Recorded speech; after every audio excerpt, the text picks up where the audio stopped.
Class second year. सुबह का नमस्कार बच्चों।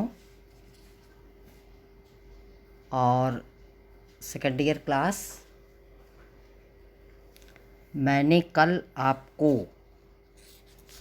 प्रेम माधुरी से 2 पद्य हैं, पंक्तियाँ 8 लाइन की, और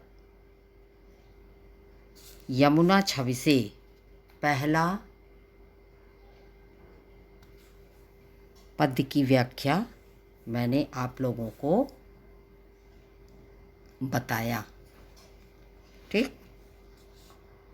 और कठिन शब्द अर्थ भी मैंने आपको बताए, साथ ही भाषा, रस, छंद, अलंकार भी, ठीक। तो जितना आपको मैंने बताया,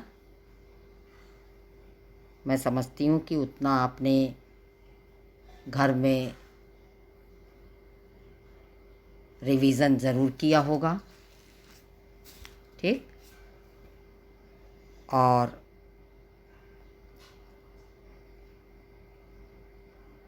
आपको आया भी होगा, और यदि जो नहीं समझ में आया है तो उसको भी बताया जाएगा और समझाया जाएगा, ठीक। अब हम आज उसके आगे पढ़ेंगे। यमुना छवि का दूसरा पद्य, ठीक है ना। यमुना छवि का दूसरा पद्य आपका है। तिन पै जेहि छिन चंद ज्योति राका निसि आवती, जल में मिलकै नभ अवनी लौ तान तनावती। होत मुकुर में सबे तबे उज्ज्वल इक ओभा, तन मन नैन जुड़ात देखि सुंदर सो शोभा। सो को कवि जो छवि कही सकै, ता छन जमुना नीर की, मिली अवनि और अंबर रहत, छवि इक सी नभ तीर की। जैसे मैंने पद्य पाठ किया, ऐसे ही आपको भी पद्य पाठ करना आना चाहिए, और ऐसे ही पढ़ करके आप अभ्यास करेंगी, ठीक है। तो अब सबसे पहले कठिन शब्द के अर्थ नोट कीजिए। छिन, पहला शब्द है छिन, अर्थ लिखिए क्षण। राका निसी, पूर्णिमा की रात। तान तनावती, तंबू सी तनी हुई है। तंबू सी तनी हुई है। जुड़ात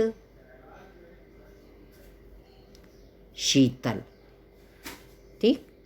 ये आपके कठिन शब्द अर्थ है।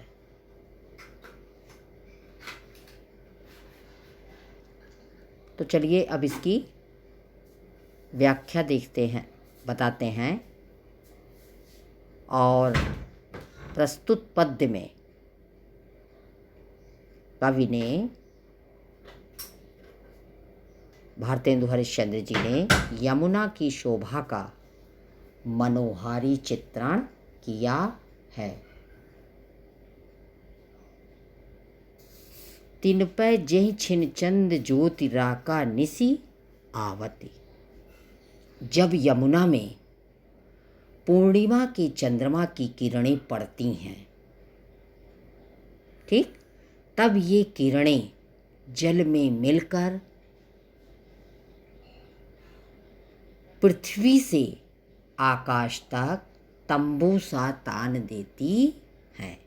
देखिए है इसमें, जल में मिलके नभ अवनी लौ तान तनावत, यानी कि जब यमुना में पूर्णिमा के चंद्रमा की किरणें पड़ती हैं, तब ये किरणें जल में मिलकर पृथ्वी से आकाश तक मानो एक तंबू सा तान देती हैं। होत मुकुर में सबय तबय उज्ज्वल इक ओभा। उस समय उनका उज्ज्वल प्रकाश दर्पण सा प्रतीत होता है, दर्पण के समान दिखाई देता है।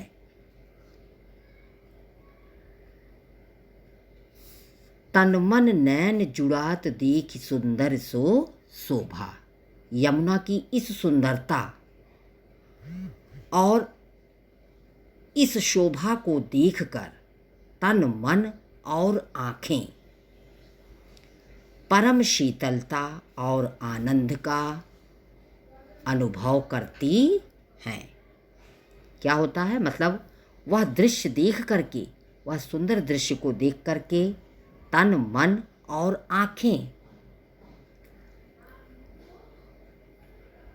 क्या अनुभव करती हैं? शीतलता और आनंद का अनुभव करती है। सो को कवि जो छवि कही सकैता छन जमुना नीर की। उस समय के यमुना के जल की शोभा का वर्णन कोई कवि आज तक नहीं कर सका है। सो को कवि जो छवि कही सकै ता छन जमुना नीर की। उस यमुना के जल का वर्णन या उस यमुना के जल की छवि का वर्णन कोई भी कवि नहीं कर सकता है। मिली अमनि और अंबर रहत छवि इक सी नभ तीर की। अर्थात उस समय ऐसे क्षणों में आकाश और नदी तट की सुंदरता आकाश से लेकर पृथ्वी तक एक सी दिखाई देती है या एक सी रहती है। कहाँ से? पृथ्वी से लेकर के आकाश तक एक ही सी रहती है। ठीक, तो ये आपका इस प्रस्तुत पद्य की व्याख्या हुई। अब मैंने आपको बताया है भाषा वही ब्रज भाषा, अलंकार इसमें उत्प्रेक्षा एवं अनुप्रास। नोट यदि करना है आपको तो अपनी रफ कॉपी में कहीं नोट कर लीजिए। उत्प्रेक्षा और अनुप्रास, और रस श्रृंगार रस, छंद छप्पय। ठीक, अब चलिए आगे पद्य पर चलते हैं। अगले पद्य पर, अगला पद्य हमारा है परत चंद्र प्रतिबिंब कहूँ जल मधि चमकायो। लोल लहर लहि नचत कबहु सोई मन भायो। मनु हरि दर्शन हेत चंद्र जल बसत सुहायो। कै तरंग कर मुकुर लिए शोभित छवि छायो। कै रास रमन में हरि मुकुट आभा जल दिखरात है। कै जल उर हरि मूरति बसती ता प्रतिबिंब लखात है। तो ये कविता का पाठ घर में एक बार अवश्य करिएगा। ठीक, चलिए अब कठिन शब्द का अर्थ नोट करिए। परत पड़ता है, मधि मध्य में, लोल लहर चंचल लहर, दर्शन हेत दर्शन के लिए या दर्शन हेतु,